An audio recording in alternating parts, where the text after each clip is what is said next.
Thank, thank you, Kat, for the introduction. Just to confirm, can everyone hear me? Great.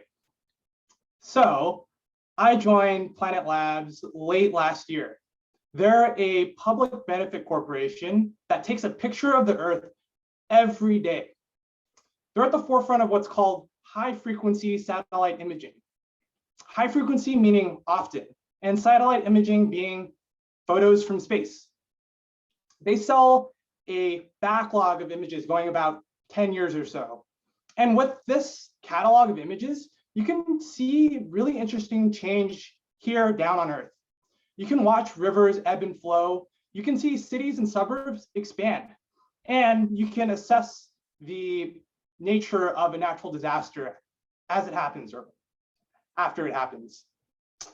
So Mr. Toastmaster, fellow Toastmasters, and welcome guests. Today, I'd like to talk a little bit about satellite imaging, some concepts, and an application that has to do with journalism. So, how do we actually take a picture of the Earth every day? Well, if I take my cell phone and I go to the camera app, I can take a panoramic photo, which involves me panning across the screen. And my phone will take a series of photos that it eventually stitches together to make one big composite photo. And so you can think of taking a picture of the Earth as one big panoramic photo from space. In fact, the CEO of Planet Labs actually did research at NASA and launched a bunch of cell phones into space. Of course, it's now a little more commercialized and a little more complex, but the idea is the same. There is a constellation of 200 or 300 satellites, all in a very special orbit called a sun-synchronous orbit. Sun-synchronous orbit is just a fancy term for having the satellites pass overhead at the same local time every time it goes overhead. It's in a fixed angle to the sun. And by having this fixed angle to the sun, we can have even lighting as we're taking these big panoramic photos. They're set up in such a way that we get full coverage of the Earth every day. And after we beam the photos down to Earth, we do some slight processing on them and stitch them together to have this one big puzzle. And so this is how we get a picture of the Earth every day.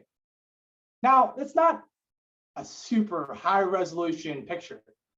Houses are fuzzy, streets are blurry, and you can make out large freeways like the 101. But you're not going to be able to see your car move from one place in the driveway to another the next day. And you're not going to be able to see that fence that you put up the other week. What it lacks in resolution, though, it makes up in the frequency of how often these photos are taken. They're taken every day. And because they're taken every day, we can observe change over time. One of the first things that I did when I came to Planet Labs was to play around with their imaging data. I got access to their backlog, and I put together a little time lapse of our local reservoirs. As a native resident of California throughout my whole life, I've been interested in how California manages water. And so in this time lapse from between 2014 and 2021, it was really interesting to see how the reservoir shrank during certain years and it expanded during others. It's one way of really getting in touch with how we live here in California. And it was of the local reservoir. It's the same reservoir that feeds the creek down to the bay, and it separates the Google campus from the NASA campus. Of course, I'm not the only person who finds this kind of data interesting. There are other people who see value in this kind of data. For example, farmers and agriculture industries find this data really useful to be able to track how crops are growing over a season. They can see what parts of a field need to be watered a day after the photos are taken. Now, let's take a look at the satellite imagery from maybe a field that you might not have expected it to have an impact in, journalism.